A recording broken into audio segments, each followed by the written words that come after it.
Here's the body cart, as everybody likes to know, with jumper cables. Lucky home inspection. This is where all the magic happens. Poles, levels, jackets, GPSs. This is where it happens. The body cart, ladders. And this is a water meter inspection on a nice gloomy December day. This is an electronic water meter. Okay. So it's pretty difficult. It was setting at 125 when I got set up for this. Still setting up at 125, 0 GPM. So it's electronic. It's difficult for a home inspector. We'd much prefer analog. The electronic's probably better for our client. So there's that. This valve, parallel is on, perpendicular is off. And this valve doesn't belong to you, it belongs to the city. Okay, it belongs to the water company. But it's there, just in case of an emergency. I'll set this up a little bit.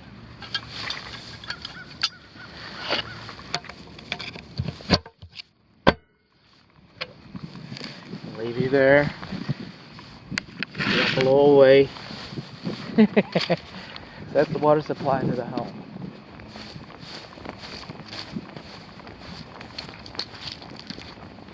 Coming into the garage, the house faces north. From the garage, past a 50-gallon, 8-year-old water heater with expansion tank, into the laundry. On the laundry west interior wall, Home Pro Technologies. This is the main water shutoff valve to the house. This is what you turn on if you have an emergency. I just turned off all the water to the house, just like that. And there it is. If you notice any standing water leaks, as the person living in this home, you have the responsibility to have the problem fixed immediately in order to avoid any mold or other problems. Consult your homeowner maintenance manual. Do not remove this reminder. I say things similar like that in my reports. It's just common sense, I get that. And I will force this guy in a little bit. I will. So that's the main water shutoff valve. That's the meter. It doesn't appear to be leaking today. That's the main water shutoff valve. Now we're going to go for water pressure.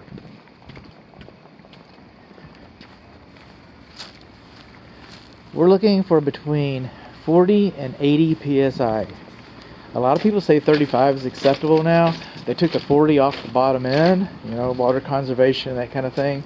But I'm an old school type of guy. I still want to see at least 40. I can't call it a deficiency, but that's what I'm looking for. But we all agree that 80 is too much. And this is about 60 psi, which is just about fine. And we're supposed to leave that for a little while, and we will. We're going to leave it for a little while. So that's our water meter. That's our water pressure. We got our main water shutoff valve. That leaves us with our drainage. Now, just for a moment, I'm going to break loose. This is next door to the west. This is their main sewer cleanout. Right there. Now I'm going to break, okay, to the east. It's the monster dance. Okay. Is that what the name of it is? Rocky Horror Picture Show type thing. These are the main sewer cleanouts in the home on the east, in the front flower bed. In this front flower bed, I can't find it. I can't find it. I've kind of scuffed up the mulch. You saw that in an earlier video. I said I was looking for termites in that video. This video I'm saying that I'm looking for the cleanout valves.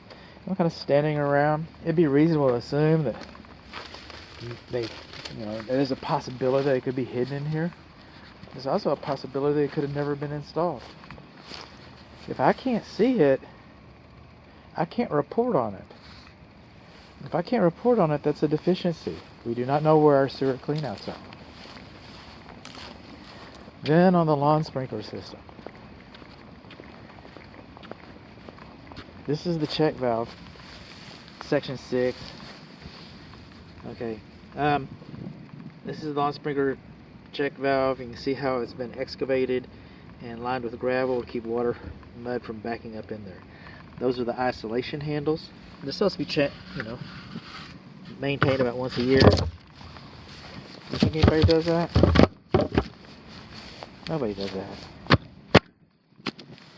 This is the main shutoff valve to the lawn sprinkler system. And like this valve, it should have been excavated and lined with gravel. As the mud continues to come up in here, it's going to cause the handle to rust. If you have a problem with this valve, nobody can get to it. Nobody can get to it to work on it. Alright. Inside the garage, well, let's just go a little farther. The way the weather's going, I don't know. I'm going to try not to work in the rain. Going down the west side of the house, southwest corner, through the gate, is the primary bedroom, suite, bathroom. And this is the weather sensor. And it's not positioned properly. And I'm just inspecting, like the check valve and the weather sensor, I'm just inspecting for their presence, that they're even here. I'm not testing a check valve. I'm not licensed to. I'm not equipped to. I'm not checking the weather sensor. Again, not equipped to. This is a Texas Real Estate Commission lawn sprinkler system. Okay? I'm not an irrigation specialist. I'm a home inspector. Cool things. Zones. Stations today. Alright, labeled. Nice. Well, plot. Nice. Okay, so we got a rain sensor. System off. That's where I'm going to leave it, where I found it. Then I'm going to go over to manual. That's what I'm supposed to do. And I'm going to go to 2 for effect. Just jump to 2. Will you go back to 1? Yeah, there's 1. Okay. I'm going to jump to 2. And then turn it to run. And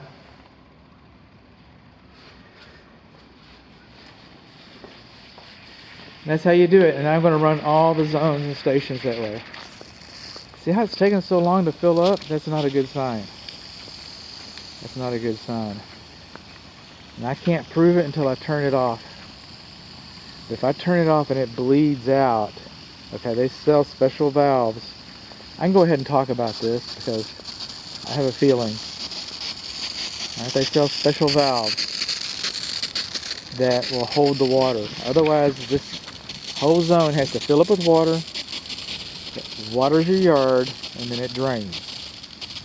And so every time this zone would come on, if it is bleeding, for an example, every time a zone that bleeds out comes on, you have to pay for filling the underground piping twice.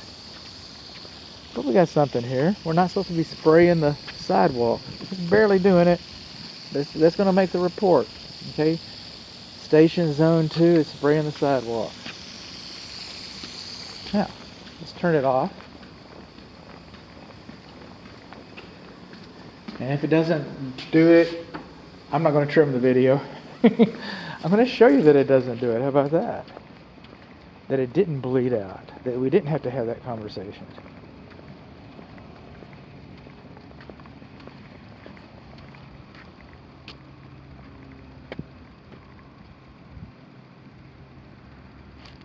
If it comes to pass, I just had it off for so long. Is that what happened? Had it off so long that the zone dried up. Bleed for me. Don't make me go through that whole speech for no good reason.